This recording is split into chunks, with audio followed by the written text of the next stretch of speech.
예, 이번에 제가 개혁신당에서 창당 과정에서 건강정책위원장이라는 직위를 맡았습니다.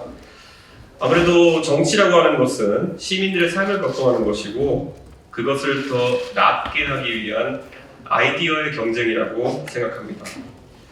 하지만 작금의 정치는 오히려 정치가 시민들의 삶을 걱정하는 것이 아니라 시민들이 극한 대립으로 얼룩져가는 정치판을 걱정하는 모습으로 흘러가고 있습니다.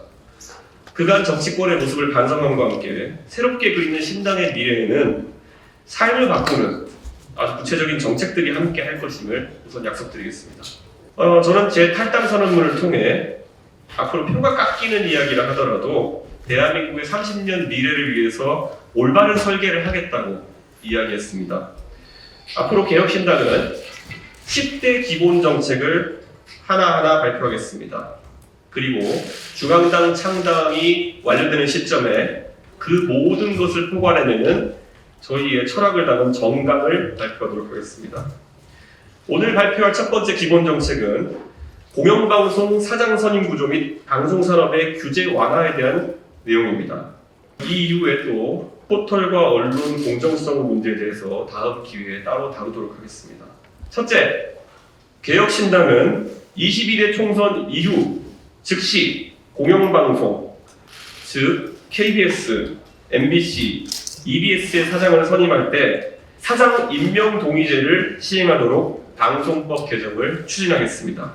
또한 공영방송 사장에게 10년 이상의 방송 경력을 강제하도록 하여 직무 경험이 전무한 낙하산 사장의 임명을 원천 봉쇄하겠습니다. 정권이 바뀜에 따라 공영방송을 장악하기 위한 시도가 정치권 내에서 반복되는 것에 대한 강한 문제의식을 국민들은 느끼고 있습니다. 그 과정에서 방송 관련 경험이 전무한 인사가 코드 인사로 선임되어 정상적인 경영보다는 공영방송사의 책무 중 일부인 보도 기능의 정치적 편향성만 다루어지는 형국입니다. 사장 선임에 대한 거부권은 오로지 보도 부문의 논조에 따른 유불리만 따지는 대통령의 것도 아니고 여야 정당의 것도 아닌 각 방송사의 미래와 본인의 미래가 직접 맞닿는 방송 노동자들의 것이어야 정당성이 있습니다.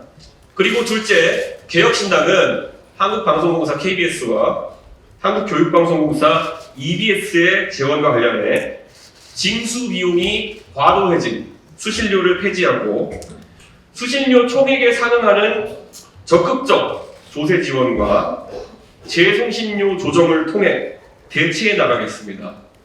이것이 표 떨어지는 이야기일 수 있겠지만은 공영방송사는 역할이 지켜져야 합니다. 그리고 적극적인 조세 지원을 통해서 회계 투명성도 확보할 수 있습니다. KBS는 여타 방송사와 다르게 부여된 사회적 책무들이 있습니다. 재난 주간 방송사이기도 합니다. 그 업무를 NHK와 같은 다른 공영방송 수준으로 정확하게 수행하기 위해서는 더 많은 투자가 필요합니다.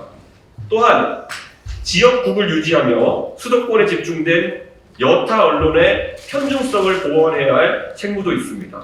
또한 단순하게 상업적으로만 봐서는 제작 가능성이 없는 콘텐츠를 만들어 보급하는 역할을 해야 합니다. 현재 상업방송사가 다룰 수 있는 역사물은 파리바게뜨가 불란서 제빵소로 PPL을 할 수 있는 미스터 선샤인 정도까지였습니다. 고려 거란 전쟁에 억지로 PPL을 넣기보다는 KBS가 상업성 수익성이 부족하다 하더라도 국민의 사랑을 받는 대학 드라마를 제작하는 것도 고유의 역할일 것입니다. 2017년 EBS의 다큐멘터리 프로그램을 연출하던 두 외주 제작 PD가 해외에서 사망한 일이 있었습니다.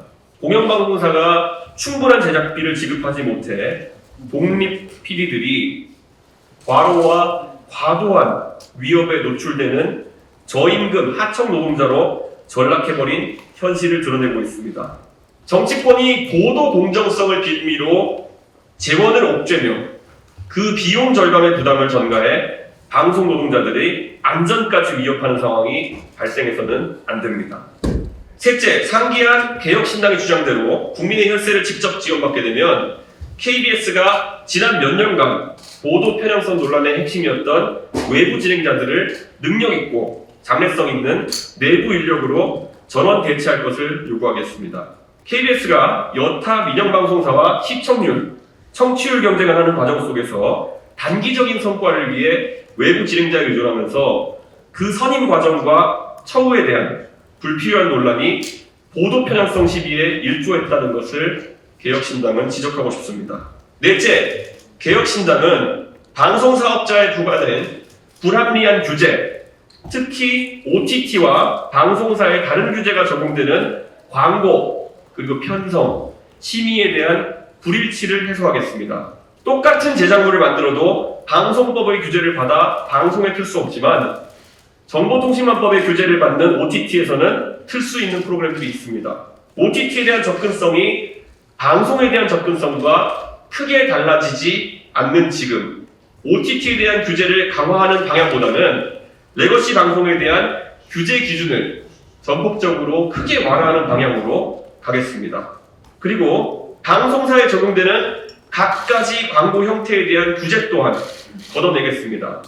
국제기구에서 합의된 것이라고는 하지만 모유 수유를 촉진하기 위해 분유 광고를 금지한다던가 어린이들을 위해서 햄버거, 피자, 콜라 광고를 금지한다는 조항들은 시대착오적인 측면이 있고 지하철역 스크린도어에는 이미 도배되어 있는 의료 관련 광고가 방송에서는 규제되는 것도 형평에 맞지 않습니다. 방송산업이 규제로 인해 창의가 억제되고 정치 갈등의 장이 되는 현실을 타파하기 위해 개혁신당은 앞으로 꾸준히 고민하고 의견을 내겠습니다. 감사합니다.